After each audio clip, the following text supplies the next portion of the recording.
Bismillahirrahmanirrahim. Assalamualaikum warahmatullahi wabarakatuh. Selamat pagi teman-teman mahasiswa semester 3 yang berbahagia. Selamat datang kembali, selamat bertemu kembali dengan saya di mata kuliah sistem operasi pada pertemuan yang ketiga ini, yang bagian ketiga juga.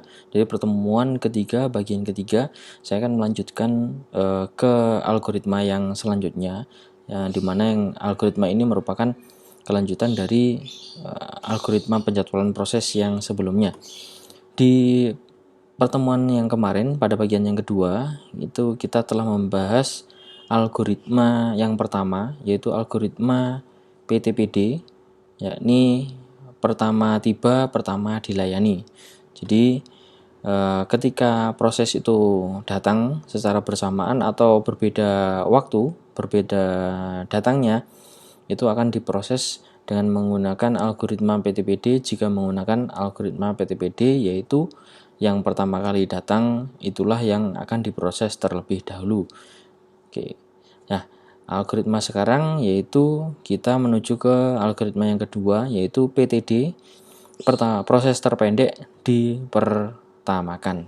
Jadi dilihat dari proses yang paling pendek atau muatan proses yang paling terpendek itu yang mana, nanti itulah yang dipertamakan atau yang diawalkan untuk proses pengolahannya. Oke, kita menuju ke proses algoritmanya, yaitu PTD, di mana proses terpendek dipertamakan, yaitu disingkat PTD atau SJF, shortest job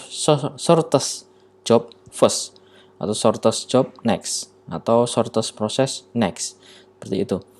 Nah, ini merupakan antrian dengan prioritas tapi tanpa pengusuran. Jadi ada prioritasnya tapi tidak ada pengusurannya, seperti itu. Oke, kita langsung menuju ke contoh saja. Ada contoh di mana proses tiba dalam urutan ABCD. Jadi ABCD itu sudah ada urutannya seperti ini. Proses tibanya 0 semuanya atau saat bersamaan di saat yang 0. Seperti itu. Jadi proses ABCD itu datang tiba-tiba di saat 0. Namun lama olah atau muatan proses tersebut, keempat proses tersebut itu berbeda-beda. A punya proses 9, B punya proses 6, kemudian C punya proses 3, kemudian D punya proses 2. Nah, keempat proses ini jika menggunakan algoritma yang akan kita bahas ini, yang sedang kita bahas ini, yaitu algoritma PTD, pertama tiba PTD proses terpendek dipertamakan. Jadi keempat proses tersebut dianalisa atau dianalisa dulu mana proses yang paling terpendek. Nah, itulah nanti yang akan dipertamakan prosesnya atau diawalkan prosesnya. Dari keempat proses ini, A, B, C, D, A mempunyai 9, B 6, C 3, D 2. Menurut prioritas, maka sesuai dengan algoritma proses terpendek, yaitu urutannya adalah D, C, B, A. Karena dia mempunyai proses 2, kemudian C punya proses 3, dan B mempunyai proses 6, dan A mempunyai proses 9. Nah, menurut proses ini sudah sesuai dengan algoritma PTD. Ketika sudah sesuai dengan algoritma PTD, maka urutan ini langsung dimasukkan atau langsung diproses ke dalam prosesor dengan pada barisan saat, maksudnya dengan memasukkan ke barisan saat kalau kita menghitungnya. Oke, sudah ketemu urutannya, yaitu DCBA, tinggal dituliskan ke barisan saat seperti ini. D memiliki proses 2, maka D tersebut ditulis pertama. Ada 2 proses D, dia berada di saat 0 dan 1. 0, 1, 2. Duanya hanya setengah saja. Kemudian setelah D masuk, otomatis selanjutnya adalah C.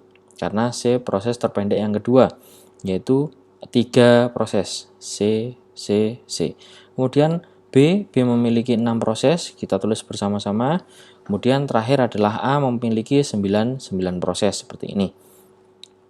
Kemudian setelah tertulis di barisan saat seperti ini, kita masukkan ke dalam tabel hitung. Nah, A, B, C, D saat tibanya 0 semuanya karena sama-sama datangnya 0 semuanya. Kemudian lama olahnya sudah ditentukan. Saat mulainya inilah kita mulai melihat di barisan saatnya. Saat mulai A itu pertama kali muncul di barisan saat itu di kolom berapa? Kita lihat A pertama kali muncul di mana? Baik, A ada di sini. Jadi dia berada di kolom saat ke-11 gitu. Jadi nanti kita tuliskan di kolom atau tabel hitungan yaitu 11. Kemudian B dia muncul pertama kali di mana? Ternyata muncul pertama kali di kolom 5 atau saat ke-5. Kita tulis ke-5 di sini. Kemudian C pertama kali muncul di 2, kita tulis di 2, dan D otomatis D itu adalah pertama kali, maka kita tulis 0.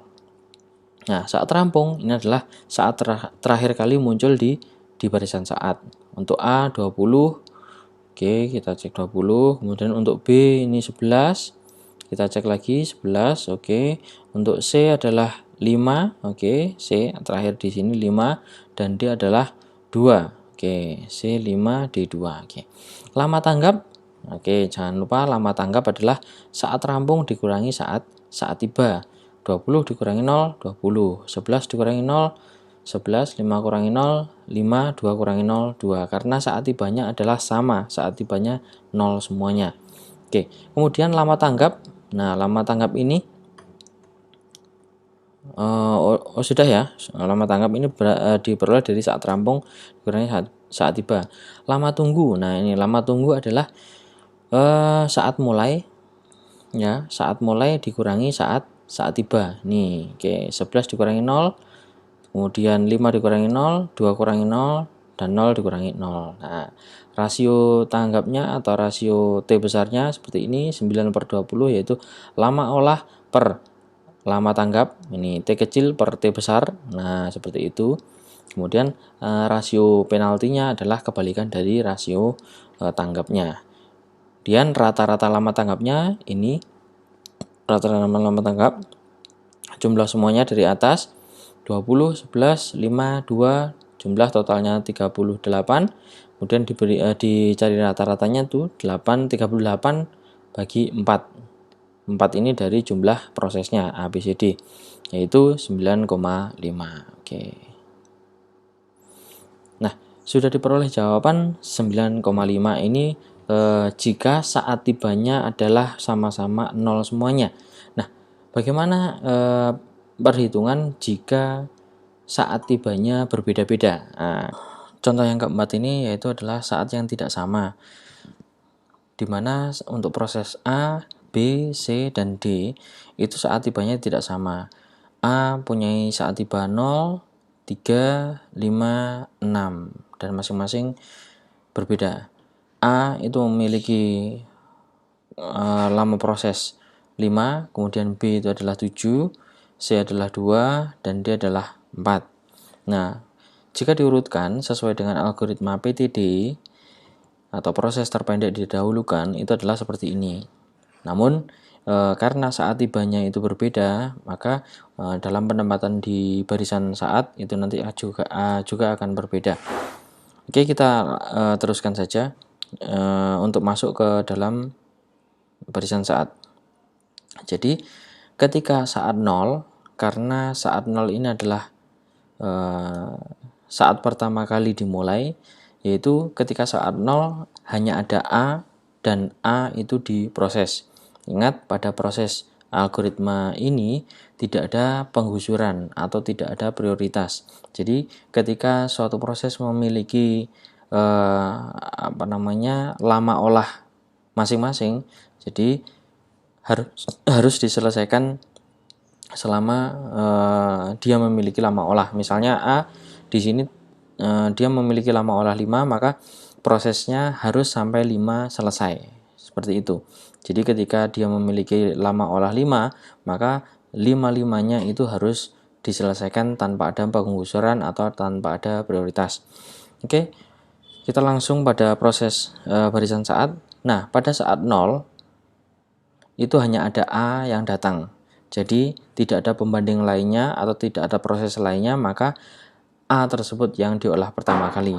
Karena A memiliki 5 proses, maka harus diselesaikan 5 proses tersebut, yaitu A sebanyak 5 kali. Kita tulis A 1, 2, 3, 4, 5. Nah, kita lihat lagi B itu datangnya di saat ketiga, sedangkan C itu datang di saat kelima. Nah, kita kembali lagi. A sudah selesai karena A sudah semuanya sudah diolah kelima-limanya. Nah, pada saat ketiga dan saat kelima ketika A ini diproses, itu datang B dan C. Nah, karena datang B dan C, karena datang 2 pada saat A diolah, maka B dan C ini dianalisa. Antara B dan C telah tiba, itu dianalisa mana yang terpendek antara B dan C.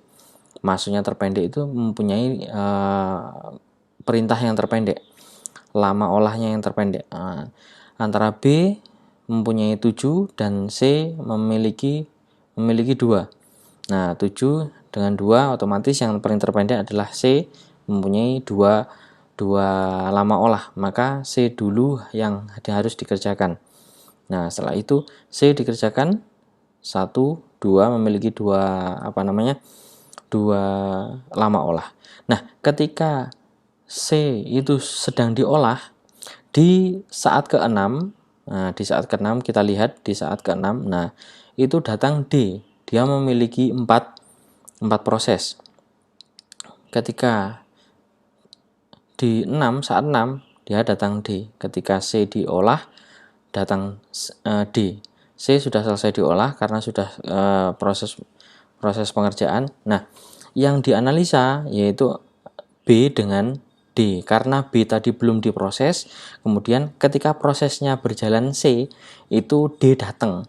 Maka D sama B itu nanti dianalisa atau dibandingkan mana yang mempunyai lama olah yang paling pendek. Antara B dan D itu dilihat dia mempunyai lama olah yang terpendek yaitu adalah D. Karena yang terpendek adalah D, maka D dikerjakan terlebih dahulu daripada B. Nah, setelah C, otomatis C sudah dikerjakan, baru D dikerjakan. Dia mempunyai lama olah sejumlah 4 proses, seperti itu. Setelah D selesai diolah, maka tinggal B saja karena tidak ada proses lain, hanya B saja yang tersisa. Maka B yang terakhir diolah. B ditulis sebanyak 7 proses karena dia memiliki 7 perintah atau 7 proses. Nah, seperti ini. Setelah kita tulis di barisan saat seperti ini, maka kita tinggal menempatkan atau mengkonversikan di tabel hitungan. Pada proses ada proses ABCD, kemudian saat tibanya berbeda-beda, ada yang di soal tadi sudah ditentukan, kemudian lama olahnya juga sudah ditentukan. Nah, saat mulainya pun ini kita melihat saat mulai atau mulai di sini ya, ini sampai ke sini, ini kita melihat di barisan saat.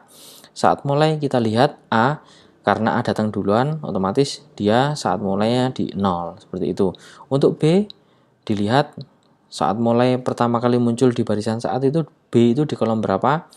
Ini B itu ada di kolom 11. Kenapa kita memilih kolom 11? Karena B itu masih ikut di kolom 11 seperti ini, bukan di 12 ya, seperti itu. Kita tulis di 11. Kemudian C pertama kali muncul di mana? Otomatis di kolom 5, kita tulis 5.